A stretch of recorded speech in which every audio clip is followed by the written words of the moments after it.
ఉప్పిడి పిండి చేసుకోవడానికి ఒక ప్యాన్లో నూనె వేసుకొని మినప్పప్పు, జీలకర్ర, ఆవాలు, ఎండుమిర్చి వేసుకోవాలి.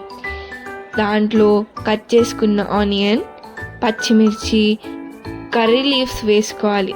ఇవి కొంచెం మగ్గిన తర్వాత నీళ్లు పోసుకోవాలి. ఆనియన్స్ ఓవర్ కుక్ అవ్వకుండా చూడడానికి దీంట్లో నానబెట్టుకున్న శనగపప్పు వేసుకోవాలి. రుచికి తగినంత ఉప్పు కూడా వేసుకోవాలి. కడిగి ఆరబెట్టుకున్న బియ్యాన్ని పౌడర్లా చేసుకొని ప్యాన్లోకి వేసుకోవాలి. 30 to 45 minutes కలుపుతూ చిన్న మంట పైన కుక్ చేయాలి. ప్రతి 5 minutesకి అడుగు ఏమీ లేకుండా మనం కలుపుతూ ఉండాలి.